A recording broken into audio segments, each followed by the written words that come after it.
여러분 안녕하십니까? 뉴스라이브 문을 엽니다. 지난 주말 서울 도심 곳곳에는 소규모 집회들이 개최됐는데요. 대부분 100명 미만의 참가자들이 2m 거리 두기에 또 발열 체크까지 준수한 모습이었습니다.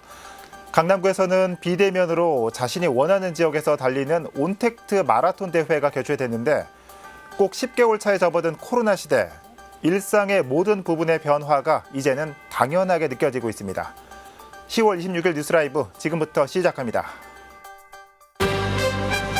오늘의 헤드라인입니다. 내년 3월 공사에 들어가는 신촌동 주민센터에 들어설 청년주택을 인근 주민들이 반대하고 나섰습니다. 한 시민단체가 노원구의원 전원을 정치자금법 위반 혐의로 고발했습니다. 부의장 선거 과정에서 선물이 오갔다는 이유입니다.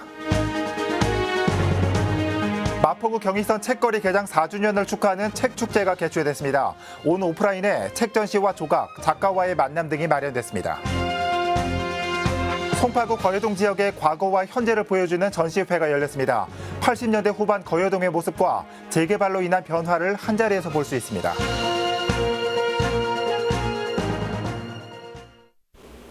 코로나19와 독감의 동시 유행인 트윈데믹이 우려되고 있는 가운데 최근 독감 백신 예방 접종자를 중심으로 사망 또는 이상 반응 신고가 나오고 있습니다.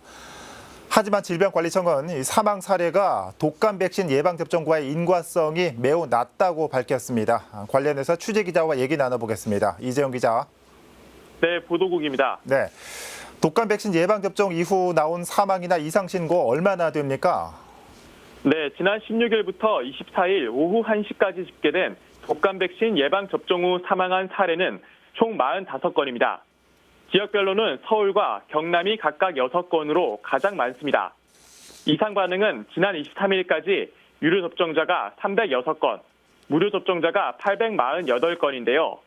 질병관리청은 지금까지 검토한 사망 사례는 예방접종과 인과성이 낮다고 밝혔습니다. 예방접종 피해 조사반은 독감 백신 예방 접종 후 중증 이상 반응은 24시간 내에 급성으로 증상이 나타나는 아나필락시스가 대표적이라고 설명했습니다. 또 시간적 근접성과 기저질환, 부검 결과 등 사망에 기여할 다른 요인들을 종합적으로 판단할 때 검토한 26건의 사례는 모두 사망과 예방접종과의 인과성이 매우 낮은 것으로 판단한다고 답했습니다. 때문에 예방접종위원회는 트윈데믹에 따른 위험성을 낮추기 위해 독감 백신 예방 접종의 필요성을 강조했고요. 정은경 질병관리청장은 독감 유행 수준은 예년보다 낮고 유행 시기가 늦어질 가능성이 높은 상황이라며 예방접종을 너무 서두르지 마시고 건강 상태가 좋은 날에 예방접종을 받아주시기 바란다고 말했습니다. 그렇군요. 자, 코로나 1일 확진자가 또다시 100명을 넘어섰습니다. 발생 상황 자세히 전해주시죠. 네, 오늘 새벽 0시 기준으로 국내 코로나19 누적 확진자 수는 총 25,955명입니다. 어제보다 119명 늘어났습니다. 사망자 수는 457명입니다. 서울의 확진자 수는 어제보다 20명 더 늘어난 5,827명입니다. 사망자 수는 지금까지 74명입니다. 신규 확진자 수는 사흘 만에 다시 세 자릿수로 늘어났습니다. 서울의 확진자 현황은 어제 새벽 0시 기준입니다. 개벌 산발이나 주사 중인 사례를 의미하는 기타가 3,044건으로 가장 많습니다.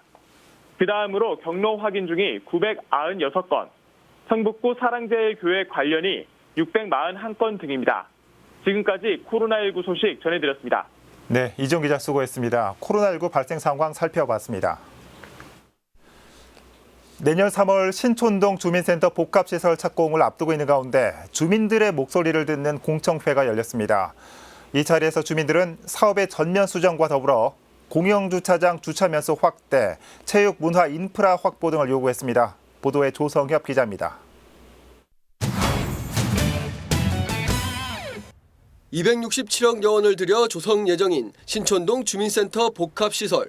새 주민센터는 현 용지에 신촌역 앞 공영주차장 용지를 합해 지을 계획으로 청년 창업지원주택 125세대도 함께 드립니다. 복합시설은 지하 3층, 지상 12층, 연면적 1,400여 제곱미터 규모로 지상 1층엔 동주민센터와 강당이 들어서고 지상 2층엔 자치회관과 동대본부를 조성합니다. 지상 3층부터 12층엔 청년주택이 들어섭니다. 현재 계획에 따르면 내년 3월 착공해 2023년 5월 완공 예정입니다. 하지만 이를 두고 주민 불만이 터져나오고 있습니다. 원룸과 하숙 등 임대업을 하는 주민들은 청년 주택으로 인해 생존권을 위협받을 것이라며 사업의 전면 수정을 요구하고 있습니다. 원룸, 하숙집 공실이 엄청 많습니다. 근데 이런 상황에서 어떻게 거기에다가 지금 또 원룸을 짓고 신촌 주민을 다 죽이는 거 아닙니까? 이 공사가? 이에 대해 군은 기존 대학생 105세대와 청년 20세대로 계획했던 청년주택을 주민 요구에 따라 청년 125세대로만 구성했다고 전했습니다.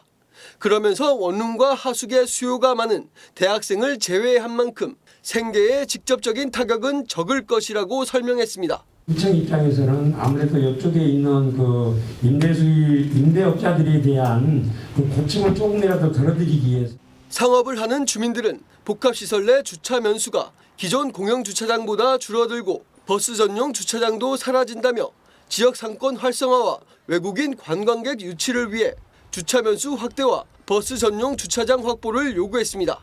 버스 주차장 없으면 차도는 다 있겠습니까? 그럼 이거는 상인들의 어떤 그 생존권하고 문제가 있는 겁니다. 하지만 군은 복합시설 내 버스 주차장을 확보하려면 주차장의 층고를 높여야 하고 이 경우 31억 원의 예산이 더 필요하다며 난색을 표했습니다. 다만 신촌역 뒷공간을 확보해 버스 주차장을 조성하는 것을 검토하겠다고 말했습니다. 버스 주차장은 거기 지금 현재 그 우리 동청과 분이 다 하기는 곤란하고요. 신촌 기차역 뒤편 임원도로 그 구간을 조금 불편하더라도 저희가 지금 확보를 하려고 지금 노력을 하고 있으니까.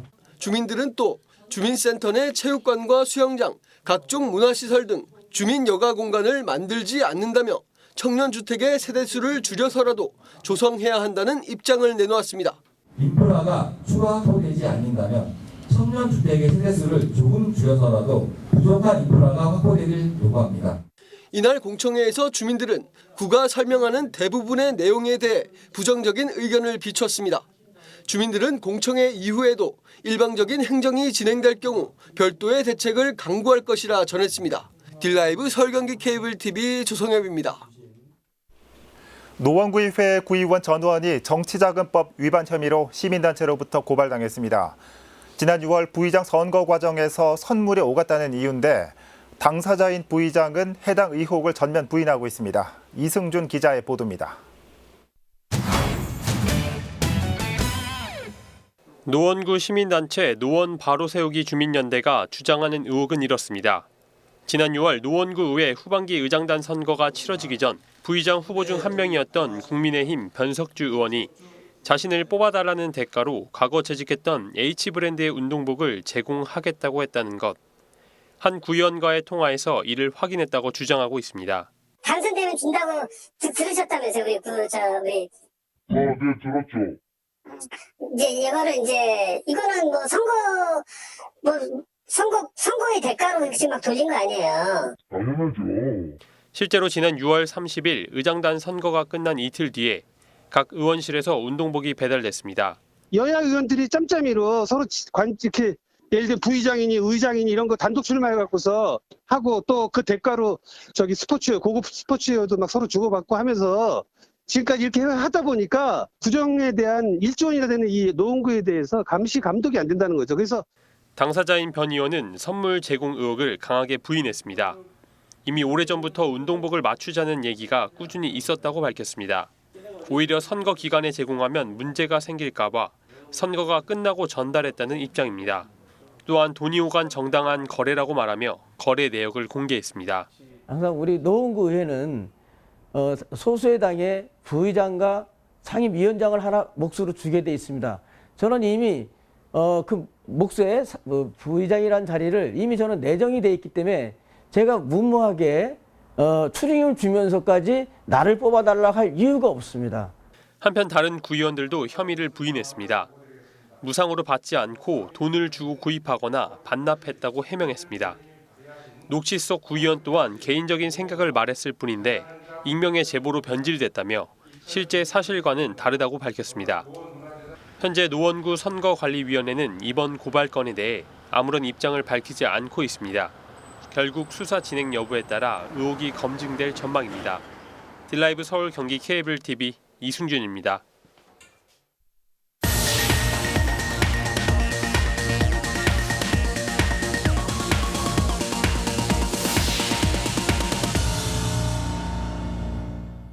송파구 거여동에서 지역 변천사를 주제로 한 작은 전시회가 열렸습니다.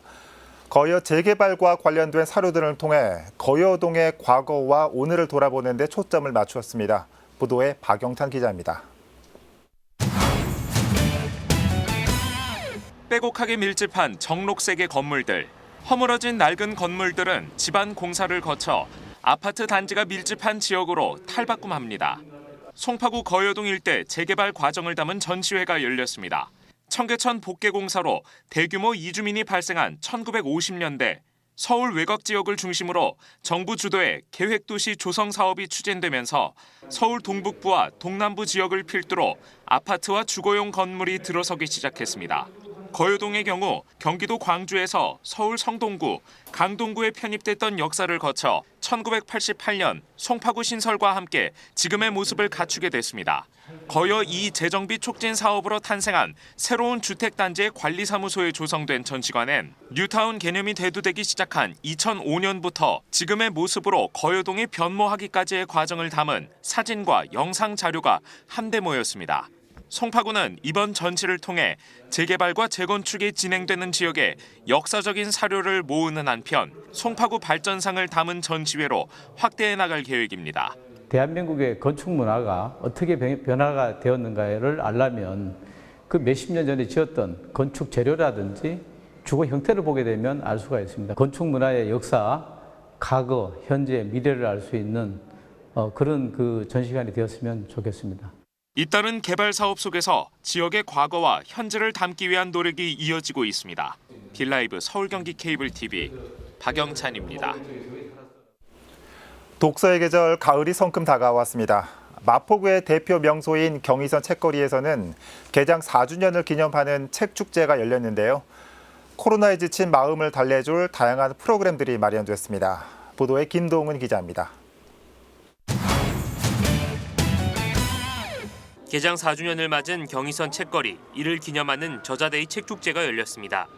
올해는 코로나19로 인해 온라인과 오프라인에서 함께 진행되는데 현장에선 단연 다양한 전시가 돋보입니다.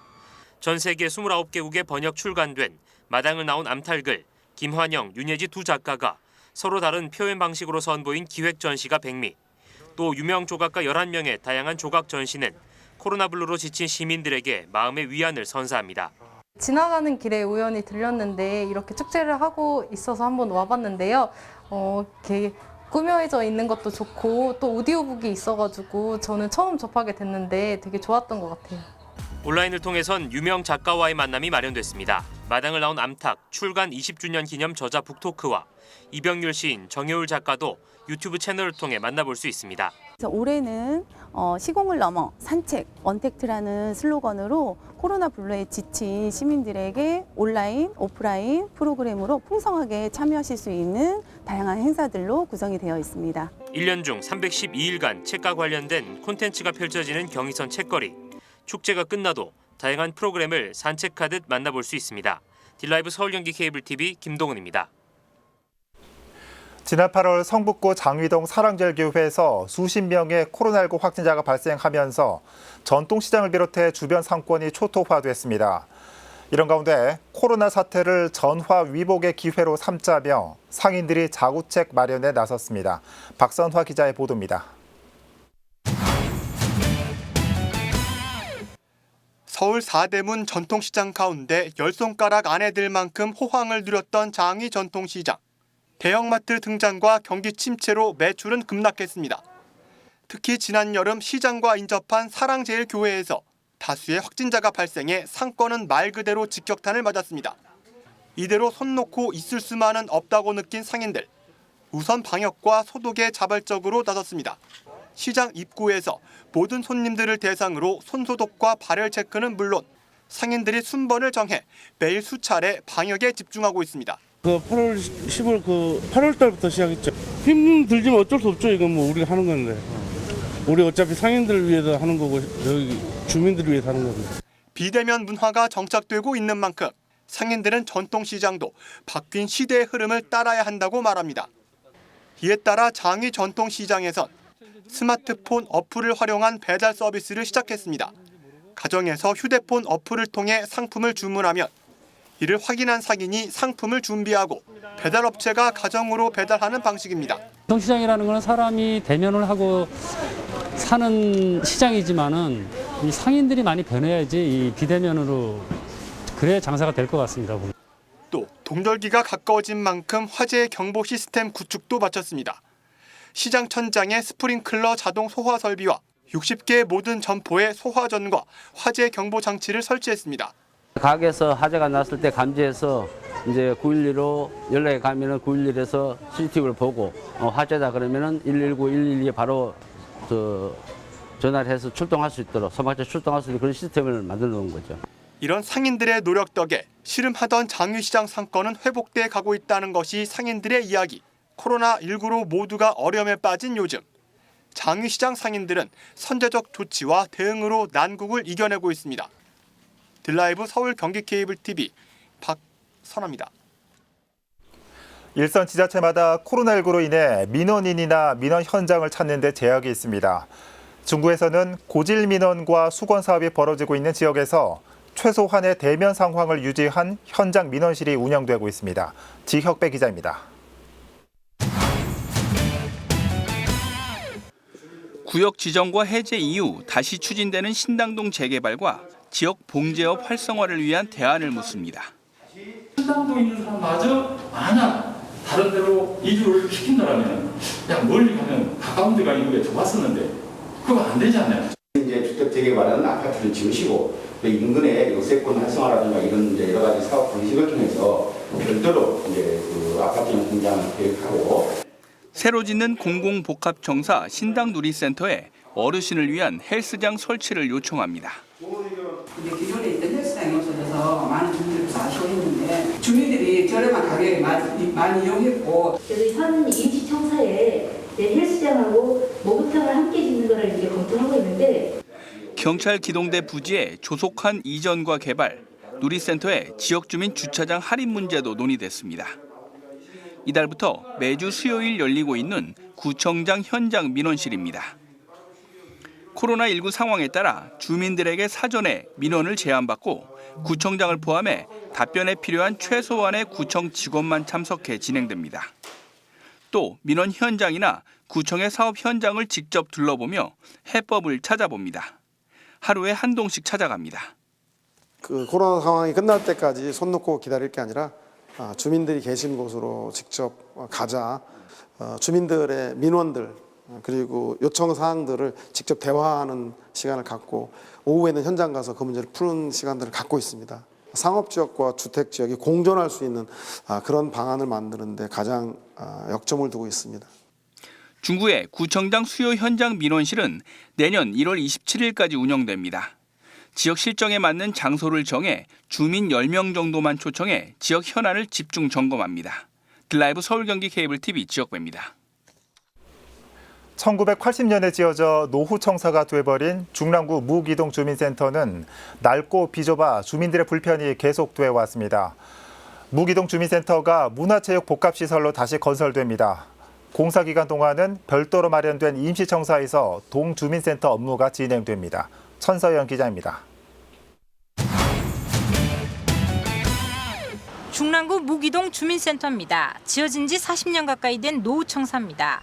낡은 외관의 비좁은 내부, 민원실을 비롯해 자치회관과 마을 문고까지 들어가 있지만 공간이 좁아 오래전부터 주민 불편이 있어 왔습니다. 장애인 휠체어 타신 분들이 1층까지 오셔도 2층까지는 방문을 힘드시고요.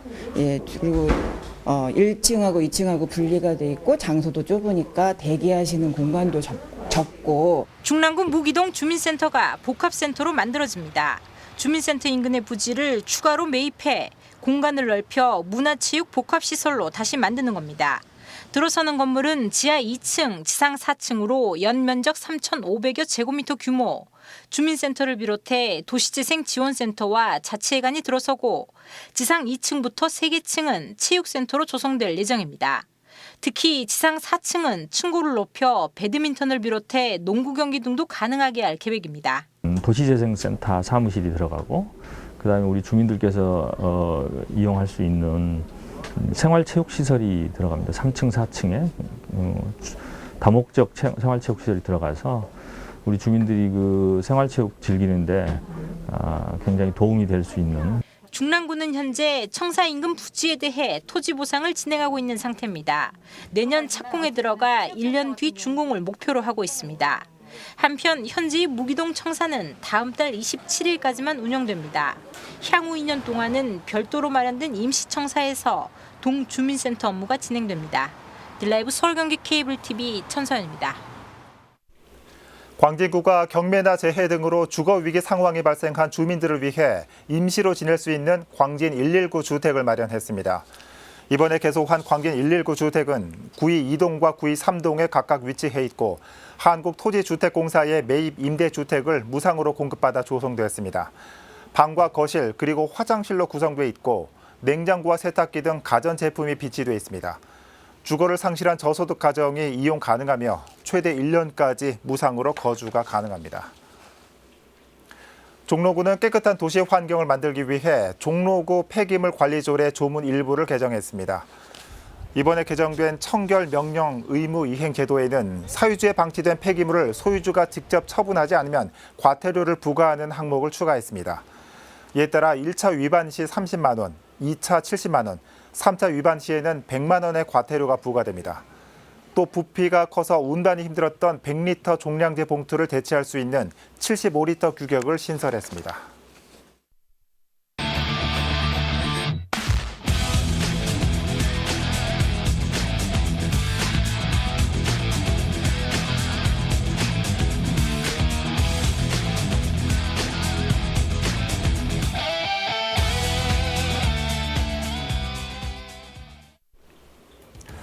서울의 미식을 즐길 수 있는 곳, 서울시가 이런 주제로 어제 레스토랑 100곳을 선정해서 발표했습니다.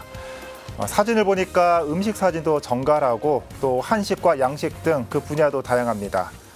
하지만 한 끼에 좋기 10만 원이 넘는 고급 식당들이 대부분인 보도 자료는 코로나로 힘들어하는 국민들에게는 그저 딴 세상 얘기 같습니다. 뉴스라이브 마칩니다. 시청해 주셔서 고맙습니다.